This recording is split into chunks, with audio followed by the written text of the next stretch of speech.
مقدمہ آیا حضرت علی کے خلاف تو فاروق اعظم عدالت میں شیر خدا کو بلاتے، اور جب مقدمہ آتا ہے قاضی کے سامنے تو فاروق اعظم کہتے ہیں حضرت علی کو، اے ابو الحسن آپ آئیے۔ اس دوران مقدمے کے بعد حضرت علی فاروق اعظم سے شکایت کرتے ہیں، فاروق اعظم پریشان ہو جاتے ہیں۔ اہل بیت سے محبت کرنے والے کہیں کہ علی آپ ناراض ہو گئے؟ بولے ہاں۔ بولے کیوں ناراض ہوئے؟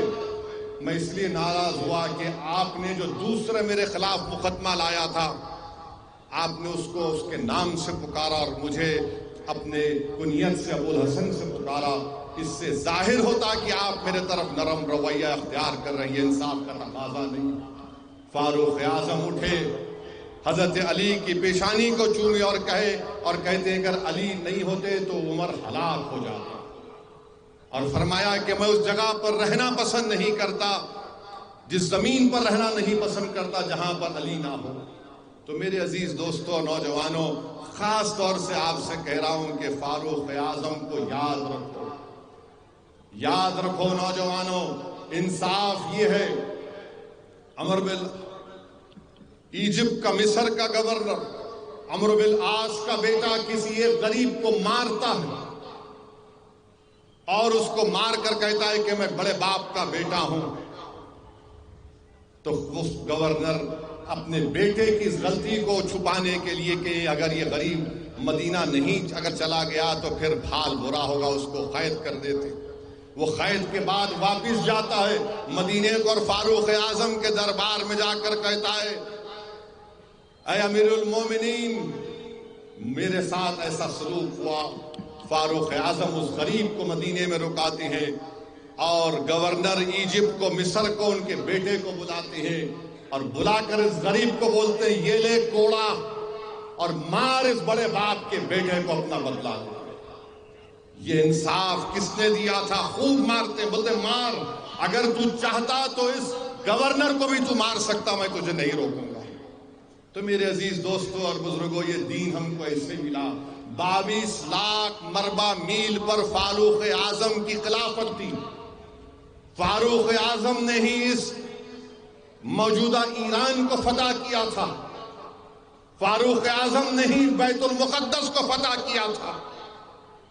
قادسیہ کی جنگ ہو رہی ہے، فاروق اعظم نے فوج کو بنا کر بھجایا اور عمر بن العاص سے کہا کہ دریائے دجلہ میں اپنے گھوڑوں کو اتار دو۔ انہوں نے حکم دیا کہ دریا، اللہ کے ہم سپاہی ہیں اور ہمارے خلیفہ کا حکم ہے، تم نے ہمارے لیے راستہ بنا لے۔ وہ جو فارس کے لوگ، ایران کے لوگ دیکھ رہے تھے، وہ دیکھ رہے کیا ہے کہ فوج ایک دریائے دجلہ میں چلتے ہوئے جا رہی ہے اور اس کسی کا سامان نہیں گیا، صرف ایک لوٹا غائب ہو گیا تھا۔ وہ صحابی رسول اس دریائے دجلہ کے کنارے آ کر پکار کر کہتے گئے، دریا تو نے کیسا میرا لوٹا لیا، واپس کر۔ تو پانی کی لہریں اس لوٹے کو واپس کرتی۔ اس وقت کے ایران کے مجوسی دیکھ کر کہتے ہیں یہ جن لوگ ہیں، ہم ان سے مقابلہ نہیں کر سکتے۔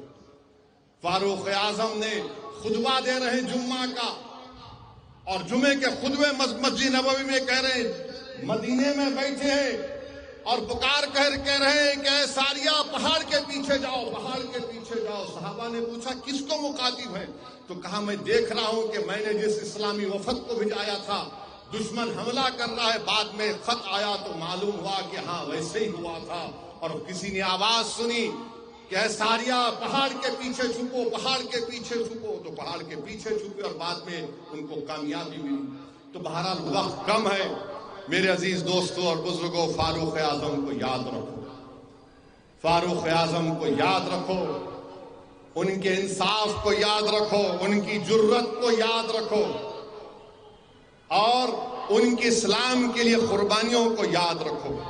اور فاروق اعظم اہل بیت سے بے انتہا محبت کرتے۔ واقعات میں آیا کہ ایک مرتبہ آپ سے ملنے آپ کے بیٹے عبداللہ ابن عمر آئے، اجازت نہیں ملی اندر آنے کی۔ امام حسن آ گئے، انہوں نے کہا کہ آپ باہر کیوں کھڑے؟ کہا کہ ابا جان نے کہا باہر کھڑو۔ تو انہوں نے کہا کہ ٹھیک ہے، جب آپ اندر نہیں جا سکتے تو میں کیوں جاؤں ڈسٹرب کرنے، ظہر کی نماز میں مل لیتا ہوں۔ فاروق اعظم باہر نکل کر پوچھتے اور کوئی آئے تھے ملنے؟ تو کہا کہ امام حسن آئے تھے۔ وہ فوراً دوڑتے امام حسن کے گھر پر، کہتے ہیں شہزادے آپ کیوں چلے گئے؟ تو انہوں نے کہا کہ آپ کے بیٹے باہر کھڑے تھے، میں ظہر میں مل لوں گا۔ بولے نہیں۔ فاروق اعظم اپنی امامے کو اتار کر کہتے ہیں شہزادے یہ تمہارے نانا کا صدقہ ہے، یہ تمہارے نانا کا صدقہ ہے، ورنہ میں تو اونٹ اور بکریوں کو چراتا تھا۔ یہ عزت مجھے ملی آپ کے نانا کی وجہ سے، آپ کا حق بنتا ہے کہ آپ آج میرے گھر میں اندر آ جاتے۔ میرے بھائی یہ فاروق اعظم ہے۔ جب خنجر مارا گیا تو آپ نے اپنے بیٹے سے کہا کہ جاؤ حضرت عائشہ صدیقہ رضی اللہ تعالی عنہ سے یہ کہنا کہ عمر یہ چاہتا ہے کہ اس جگہ پر ان کو خبر کی جگہ ملے جہاں پر اللہ کے رسول صلی اللہ علیہ وسلم اور صدیق اکبر آرام فرما رہے ہیں۔ امیر المومنین نہیں کہنا کیونکہ میں اب اس دنیا سے جانے والا ہوں، ان پر دباؤ مت ڈالنا۔ بی بی عائشہ صدیقہ پر صرف کہنا اگر وہ راضی ہو گئی۔ حضرت عائشہ صدیقہ رضی اللہ تعالیٰ عنہ بے انتہا روتی ہیں اور کہتی ہیں کہ جگہ میں اپنے لیے پسند کی تھی مگر میں فاروق اعظم کو دیتی ہوں۔ واپس جا کر عبداللہ ابن عمر کہتے ہیں کہ ہاں منظوری دے دی۔ انہوں نے کہا کہ میرے جنازے کو لے کر جانا، پھر ان سے پوچھنا، شاید وہ جذبات میں ہوں گی۔ میرے بھائی یہ فاروق اعظم تلوار لے کر نکلے تھے، نعوذ باللہ کہ رسول اللہ صلی اللہ علیہ وسلم پر حملہ کروں گا، مگر آج وہ رسول اللہ صلی اللہ علیہ وسلم کے بازو میں آرام فرما رہے ہیں۔ تو نوجوانوں اگر دین کو غلبہ حاصل کرنا ہے، اسلام کو کامیاب کرنا ہے تو تم اور ہم فاروق اعظم کی قربانیوں کو نہیں بھول سکتے، اور دین کا تقاضا یہ ہے کہ ہم ان کو یاد رکھیں۔ کتنا ٹائم ہے؟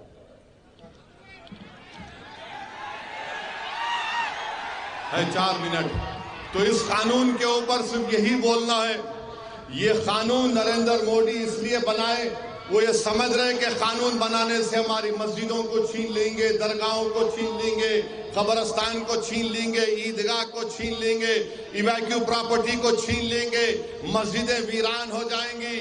نہیں مسٹر مودی، ہم بھارت کے مسلمان ہیں، مسجدیں نہیں چھوڑیں گے، اب تو مسجدوں کو آباد کریں گے۔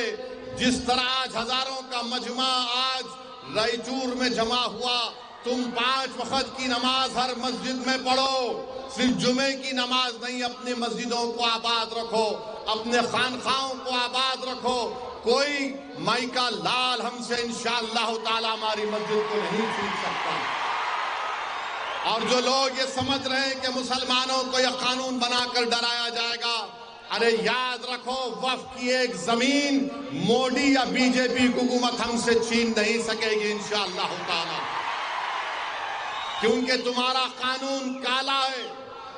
ہندوستان کے آئین کی دفعہ 14، 15، 25، 26، 29 کے خلاف ہے، جو چیپٹر 3 کا فنڈامنٹل رائٹ ہے۔ ہم کرناٹکا اور رائچور کے ہمارے ہندو بھائیوں کو پیغام دے رہے ہیں کہ آپ کے انڈومنٹ بورڈ میں صرف ہندو ممبر بن سکتا ہے، تو کیسے مسلمانوں کے وقف بورڈ میں غیر مسلم ممبر بن سکے گا بتاؤ آپ؟ اور یہ 5 سال کا مسلمان، ارے نریندر مودی یہ 5 سال کا مسلمان کا کیا قانون؟ بابا آدم سے لے کے اب تک ایک ہی دین رہا، وہ اسلام رہا، اور صبح قیامت تک دین وہی رہے گا۔ یہ 5 سال کا کون کرائیٹیریا طے کریں گے؟ اگر کوئی دوسرے دھرم کا آدمی دے سکتا اس میں 5 سال کا نہیں، ہم کو 5 سال کا لزوم کیسے لگایا گیا بتاؤ؟ ارے جو ایک منٹ میں لا الہ الا اللہ محمد رسول اللہ بول دیا، کلین انہیں